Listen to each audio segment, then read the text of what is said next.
sa bawat isa at maging paraan po ito simula ng pagpapalain mo ang bahay na ito. So, ang aming dalangin sa pangalan ni Jesus. Amen.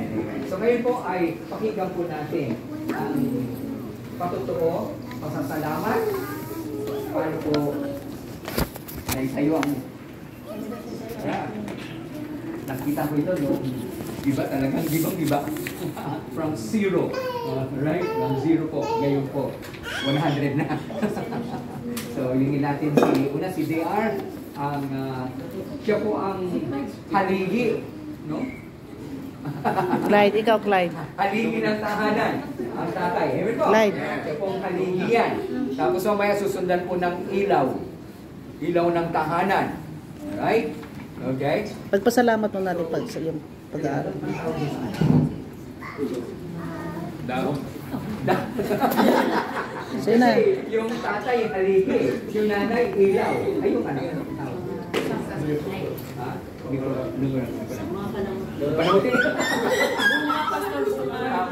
Mga bunga. Yan. Basta si Clyde mo na. Ha? Si Clyde mo na. Sige. Garrett, dito ka Garrett. Garrett, sige na. Garrett, please. Garrett, dito ka. Tayo ka lang. Sige pa. First po, nagka-thank you po kay Lord. Kasi po, hindi po kami iniwan ni Lord. Like kahit po times na super hirap na po. And hindi po alam namin paano kakayanin yung pagbili pa sa paggawa ng house. And thank you po kay Daddy po pati kay Mami kasi nag-work po sila ng super hard. Minsan po sobrang kulit namin and ginugulo lang po namin yung bahay. And thank you rin po kay Lord ulit kasi kahit may mga accident po na nangyari dito, kinip safe po kami. And binas pa rin po yung house namin. And thank you rin po sa inyo kasi hindi po kami iniwan. Amen. Garrett, ikaw. Ikaw naman, magte-thank you ka sa Panginoon. Sige na, tayo na. Ha? Ayan, no? Ha? Ayan. Sige na. Kaya niya yan. Okay. Naiyan na tuloy. Magsasalita na eh. Una sa lahat, nagpapasalamat po ako sa Panginoon. Una na nakarating kayo ng sayo dito lahat. And gusto kong ipagpasalamat yung buong panahon na mula sa pagpaplano po sa bahay nito, hindi siya talaga naging madali. Hard work talaga. At saka sobrang maraming blessings po talaga. Pinrovide talaga ni Lord. Walang labis, walang kulang po. Lahat ng pangangailangan dito, mula po sa mga tao na nagtrabaho dito, pinagsubayan niya, iningatan niya. May mga minor accidents pero naaayos naman po with God's grace.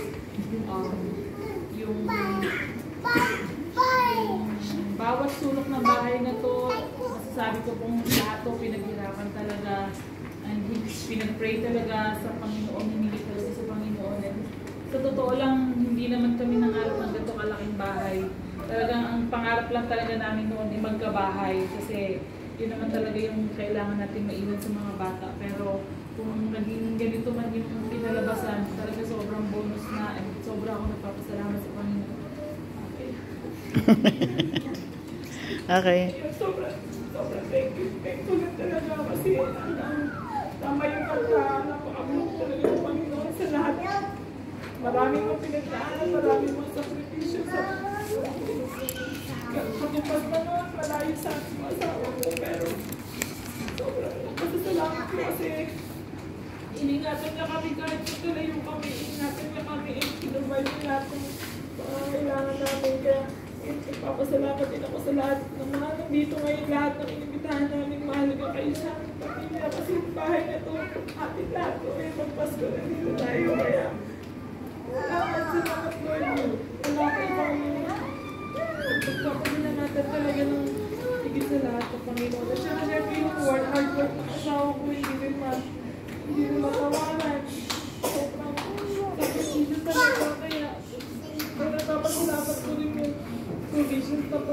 asawa ko sa pagkakalusugan, sa pag-iingat.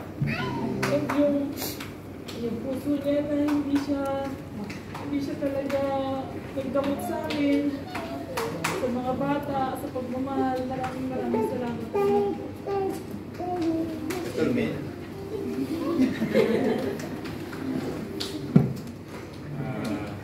First and foremost, siyempre yung pinapasalamatan ko sa lahat ng Panginoon, ang provision niya. Then, sa lahat ng tao na nagsasabi kay yung pastor, yung breaking, si Pastor Willie na patuloy na pinadasal para sa pamilya. Tapos yung si architect, ang aming architect, na walang hindi nagsawa sa kakulitan namin at madaling araw, nakulit ko, mag-revision tayo, may tayo. Si Kevin, inistorbo ko rin sa other option. Sa lahat ng tumulong. It's been a tough year kasi yung una, in reality, wala rin yung financial capacity. Talagang lahat ng galing sa Panginoon. Amen. Amen. Yung trabaho, yung provision niya, yung daro yung pera, nandiyan niya. Kung totoo lang, puro utang ko sa kontraktor, utang kami sa kaibigan, pambayad sa kontraktor, utang sa kaibigan sa abroad para may rimit kayo pambayad sa kontraktor. So, ganun yung naging cycle. Pero, at the end of the day, I always pray, Lord, may mag-provide. Yung babayad namin, sa Panginoon nag-galing. Talagang tiwala lang, mangarap lang, tapos yung pangarap mo, bigay mo sa Panginoon, siyang ikilos. May pagkakataon na iisipin nyo na yung pagkakasala, baka hindi dinidig ng Panginoon. Pero, sabi nga ng Panginoon He will never leave you nor forsake you. Pag may Panginoon, nandiyan yan. Tiwala. Bibigyan niya lahat. Then, kung araw na to, Thanksgiving na rin kasi lumabit yung anak ko, si Clyde, tapos si Gareth. So, yung blessing sa amin, despite na may pagkukulang kami, hindi nagkulang yung Panginoon sa amin. Amen. Yung gusto kong isinip sa inyo na sa buhay natin, kung akala natin na down tayo, hindi ang Panginoon. Hindi yun. So, lahat kayo nandito, talagang sabi ko nga pag nag-usap kami, yung pagpaplano ng bahay na to, kasama lahat kayo eh. Pag nagle-layout kami ng space, o paano yan, pag Pasko, darating sila, ganyan. Paano yung kwarto dapat, may mga accommodate tayo sa mga kamag-anak natin. Hindi lang para sa amin eh, para sa inyo eh. Kaya sabi ko nga, sabi nga niyan, itong bahay na to, para natin lahat. Yung pinto namin bukas, yung kusina namin bukas lahat. We wanna share blessings both sa amin at sa inyo lahat. Sa inyo pinapagawa sa Panginoon. Pagkakapon ko.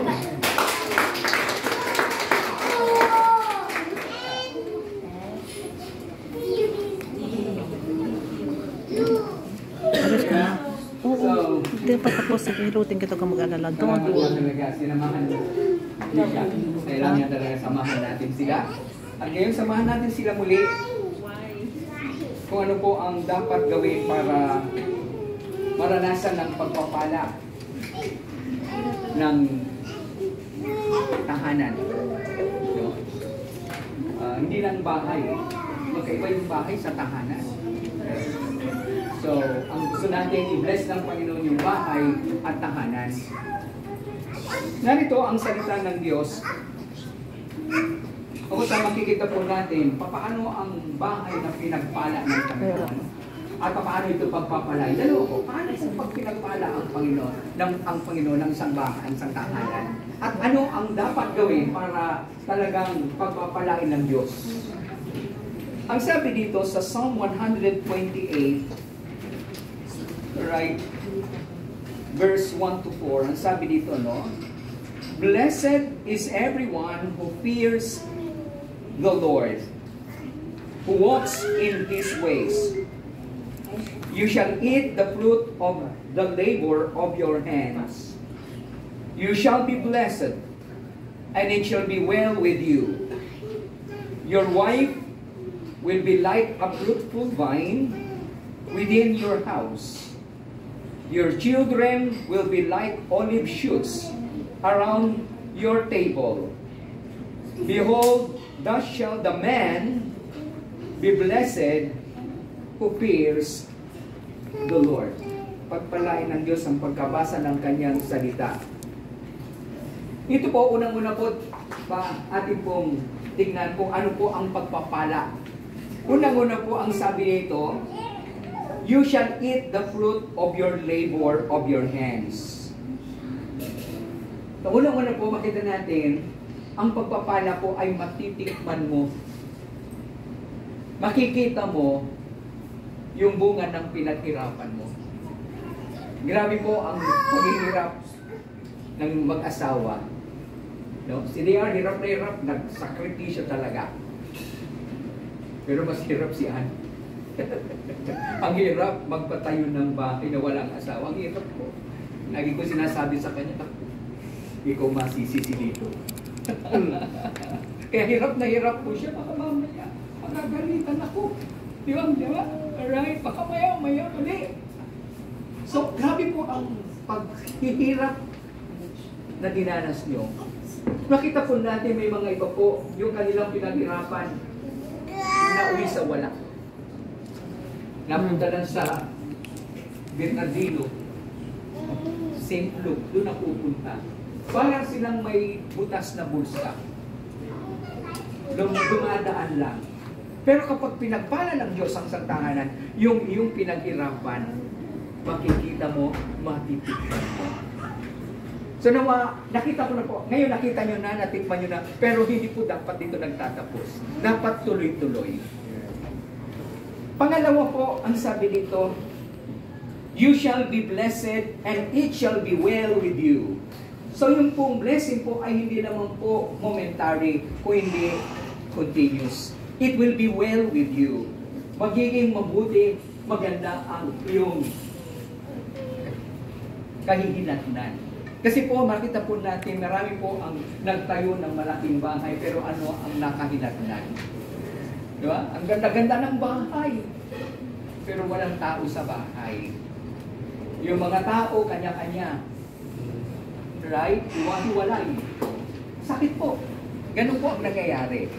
Pagkatapos, iniisip na, kaya nagpanatayo ng malaking bahay, ay para maging sama-sama sa bahay. Pero pagkatapos nung natayo yung malaking bahay, at iwan-iwalay.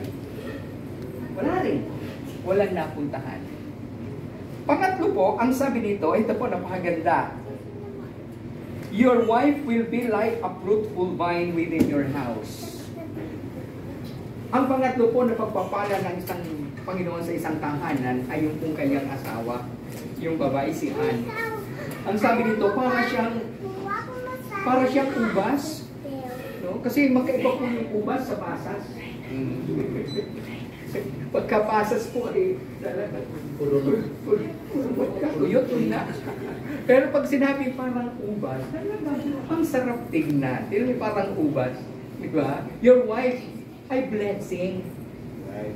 Right? At pang sinabing ubas, mabunga. Hindi yung iba, walang bunga, mabunga nga lang. Try ko naman, tinumaan ako dun galit ka sa akin, pastor ha? Joke lang yun. Okay, so yun po, your wife. At sabi na, ito po lagi mo nasa isip to, happy wife, happy life. That's right. Aanin mo yung malaking bahay, pero malungkot ang asawa. So, ang goal po ay to have a happy wife. Kasi pag masaya ang asawa, masaya ang buhay. Pero kung malungkot ang asawa, ang lungkot ng buhay. Nasaan na? Para saan yung lahat ng pinaghirapan mo, malungkot. Kaya mo nga, alam ko, kaya mo ginawa ito para masaya siya, tama? Para saan yun? Kasi nga, siya ang may bahay. Di ba? Ang asawang tawag may bahay. Alright, tama? Kadugtong ng babae sa kanyang buhay, ang kanyang bahay. Tama? So, yan po ang magiging pagpapala. Your wife. At ito po ang sabi dito, your children will be like olive shoots around your table. So, hindi naman po mararanasan ang pagpapala sa asawa kung hindi, right? Sa mga anak. Yung mga anak mo, pag nakita mo, tuwan-tuwa kung sumutrangkul ko, talagang napakapalad ko sa anak. Right? Oo. Nalala ko, sabi ng nanay ko, anak, napakapalad mo sa mga anak mo. Sabi ko, ano hindi mo sabihin? Kayo hindi mapalad sa akin. Ako mapalad sa mga anak, parang hindi siya napalad na sa amin. So, ibang ano, kasi lahat po ito ay ginagawa nyo para kanino? Para sa anak. Kaya lang, sa nakikita po natin, sa marami, ginawa lahat para sa anak, pero ngayon asan ng anak? Wala na. Wala na si anak. Napariwara na si anak. So, ang sabi nito, ang pagpapala ay makikita mo sa asawa, sa tahanan, sa anak. So, yan po ang makita po natin, pinagpala nga talaga. At yan po ang ating pong hihilingin. Ngayon, ito na po yung mahirap. Mabigat po ito. Paano po pagpapalain ang isang tahanan? Ngayon, kung babasahin ko po dito, ang sabi ito, you shall eat the fruit of your labor, your wife will be like a fruitful vine, your children. Sino po yung your dito? Sino po yun? Husband. Ano ba? Sino po yung your? Your wife? Your wife. Sino yung your? Husband. Right? Your husband, Si hubby. Diba? Your Highness. Ang asawang lalaki. So, ang susi pala para pagpalain ng isang tahanan ay ang tatay. The father is the head of the home. Ang tatay po ang haligi. Kaya kapag ka nagiba ang haligi, giba lahat. So, ang laki po ng responsibility. Ito po ang katotohanan. At ang sabi dito, ano ang gagawin ng tatay para maranasan na pagpalain ang tahanan? Ito na po. Ang sabi dito, blessed is everyone who fears the Lord and who walk in His ways. Ang ganda po. So ito po ang requirement. Unang-una po, kailangan ang tatay ay may takot sa Diyos. Yan po. Karamihan po tatakot ngayon sa CCTV kasi nakikita sila sa CCTV. Naka-record. Pero ang ating Diyos, ang kanyang mata ay kinaroroonan niyang lahat. Kahit ando ka sa Papua New Guinea, kita ka ng Panginoon. At walang sikreto sa Panginoon. Tandaan niyo yan, walang sikreto na hindi uli, hindi nalalantad. Lahat po. Kaya, ito po ang kailangan, especially you there, mamuhay ka ng may takot sa Diyos. At kami dito, saksi. Nagtagawin mo. At pag sinabing takot ka sa Diyos, hindi ka natatakot dahil magugutom ka, hindi ka natatakot dahil mawalan ka ng pera o mawalan ka ng trabaho. Kaya mo hindi gagawin ng isang bagay sapagkat alam ko ang Diyos. Meron pong isang seaman, meron ko, grabe seaman ah. Di ba maraming tukso sa seaman? Upo. Paano mo napapanatili? Kasi, siguro natatakot ka magkasakit. Hindi, sabi niya. Di yung ginagawa, ang mali. Hindi dahil natatakot ako magkasakit, natatakot ako sa Diyos. Wow. Wow. May takot sa Diyos. Yun po ang wag nating hayaan na mawala. Yung takot sa Diyos. At ang pangalawa, ang sabi dito, who walk in His ways. Pag sinabing who walk, yung pong daily life, daily conduct. Lahat ng ginagawa mo ay ayon sa kalooban ng Panginoon. Yan nga, ang pangalan namin church ay God's will. It is the will of God. Kasi meron pong man's will. Ba't mo ginagawa yan? Kasi gusto ko. Pero pag sinabi, you walk in the ways of God, ginagawa mo because this is how the way it should be. Dahil ito ang God's way. Ito ang panutunan, ito ang pleasing and glorifying to God. So, Lea, paliwanag sa'yo. So, ikaw po ang susi. Paano yung asawa? Susunod na lang yan. Paano yung mga anak? Susunod na lang yan. Kapag nakita nila sa tatay, susunod yan. Pero kapag nakita nila na taliwas ang buhay ng isang ama, sunod-sunod din ko yan. Kaya ikaw talagang haligi ng tahanan. Now, this is my final word to go. Ito pong ginawa po natin ngayon, hindi po ito ang paraan para pagpalain ng Panginoon. Lalibay ko po, hindi po ito ang paraan para pagpalain ng Panginoon. Ang paraan para pagpalain ng Panginoon ay kung ano ang gagawin ng pamilya pagkatapos nito. Right? Anong gagawin niyo pagkatapos nito? Right? Kadalasan po, kapag mayroon pong project, mayroon po tayo hinihiling sa Panginoon, talagang ingat na ingat tayo sa Panginoon. Ingat na ingat tayo na hindi tayo magkasala, panilapit lang sa Panginoon. Panginoon, tulungan mo kami, Panginoon. Eh, nawala na pamilya na material. Panginoon. Pero kapag naitayo na ang bahay, dapat po, the more. Dahil sa pagpapala, dahil sa kabutihan, dahil sa katapatan ng Panginoon, mamuhay ng matuwid sa harapan ng Diyos. At para mamuhay ng matuwid sa harapan ng Diyos, ang tanging paraan ay manampalataya kay Kristo. Amen. Dahil Jesus is the way. The truth and the Siya ang truth. Jesus. At makita po natin dito, ito po napakaganda. Our God is a God of chances. Ito, simula ngayon, another chance na ibibigay sa girl.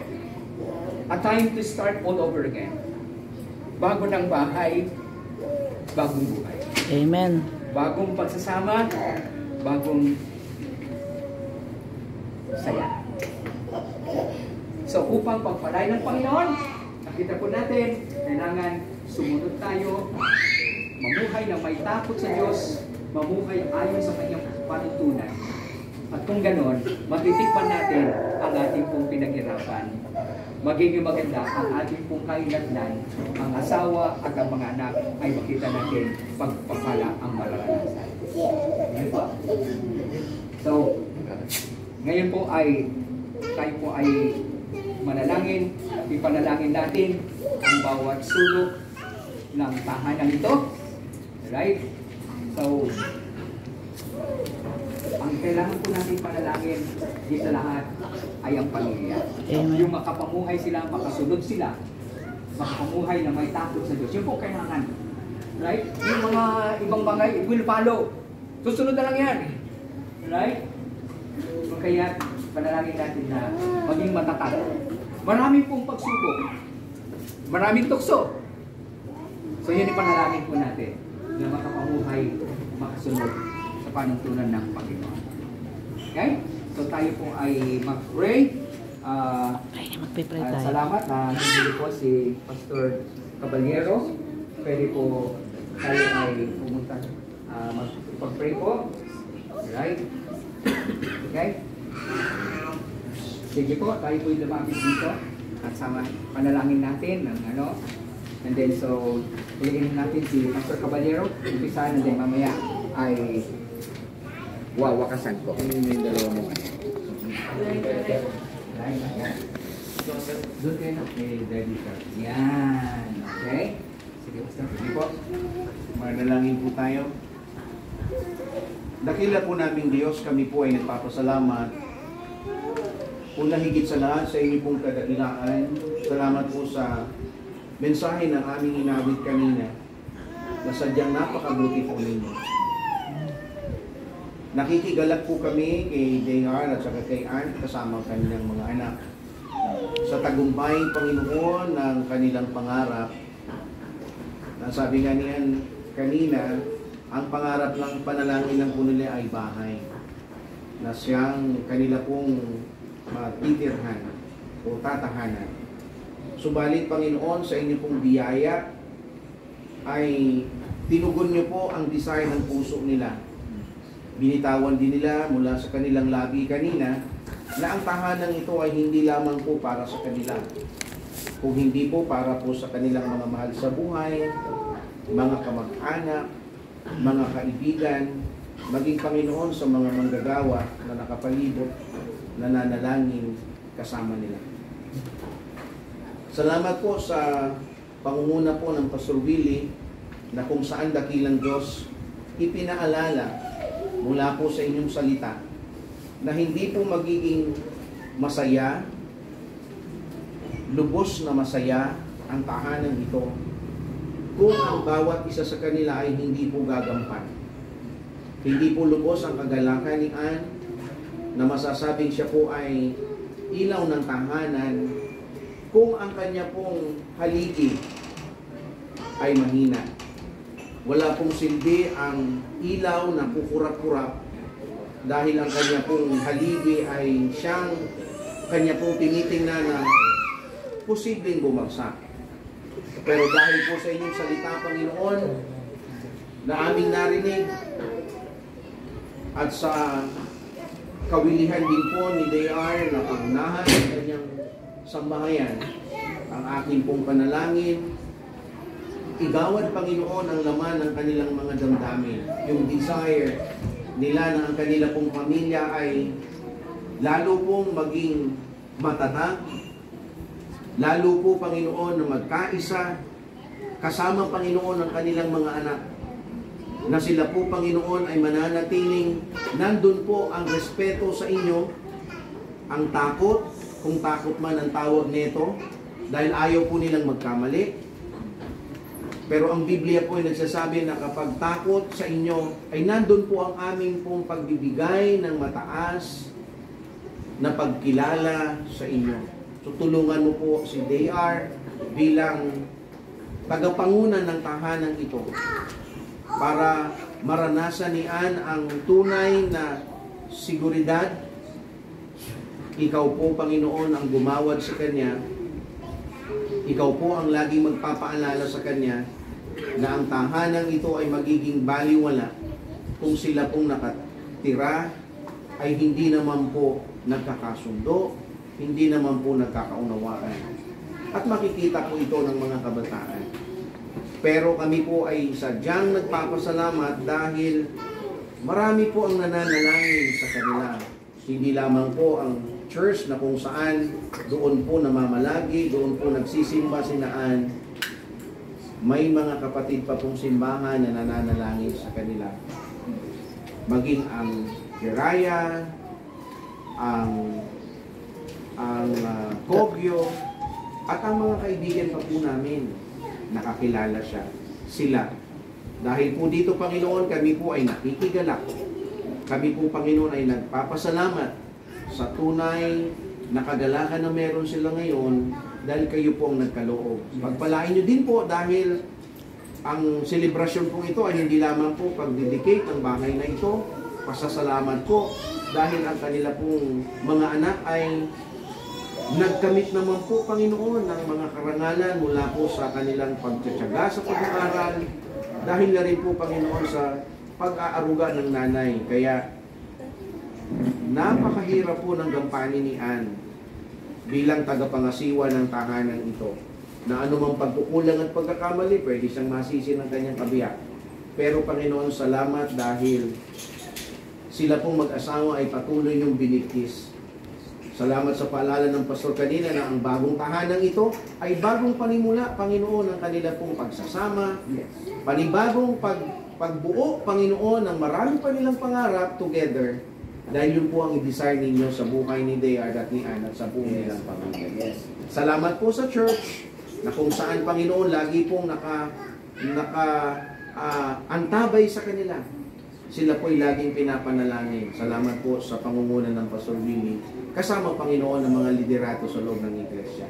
At maging po salamat po sa mga, nandito po ang magulang ni D.R., nandito din po ang kanilang mga kapatid ni Ann, nandito po yung mga kaibigan, ang kanila pong arkitekto ay nandito para sabihin po din sa kanya, sabi nga ni D.R. na salamat dahil hindi po siya nagsawa sa pangungulit dahil mayroon po silang mga revision. At ito po, Panginoon, ipinakita niyo po ngayon ang beauty, ang ganda ng kanilang pangarap. At ang panalangin po namin, sabi nga ng Pastor Billy kanina, ito pong bahay na ito ay hindi po magiging hungkam. Bagkus, Panginoon, ang bahay na ito ay pagdadaluyan ng maraming pagpapala dahil ito po, Panginoon, ay inalay nila sa inyo. Yes, amen. So in other words, Lord, kayo po ang mga ngasiwa. Yes, si D.R. bilang pater di pamilya, haligi. Tulungan din po si Ana manatiling masigla. Kagaya po ngayon, napakaganda po ng mga ilaw. Ganun po kaliwanag ang kanila pong pagsasama. Para ang kanila pong mga anak, Panginoon, ay magsasabing, Lord, tunay nga po kayo, dakila po kayo sa buhay ng mama namin at ng papa namin. Salamat, Lord. Panalangin ko po ito na may pasasalamat sa pangalan ng aming Panginoong Hesus at tagapagligtas. Amen. Amen. Tayong manalangin, Panginoon, amin pong pinagkakatiwala na sa iyo ang tahanan ito. Hawakan mo po ang bawat haligi, iyong tirahan ang bawat sulok.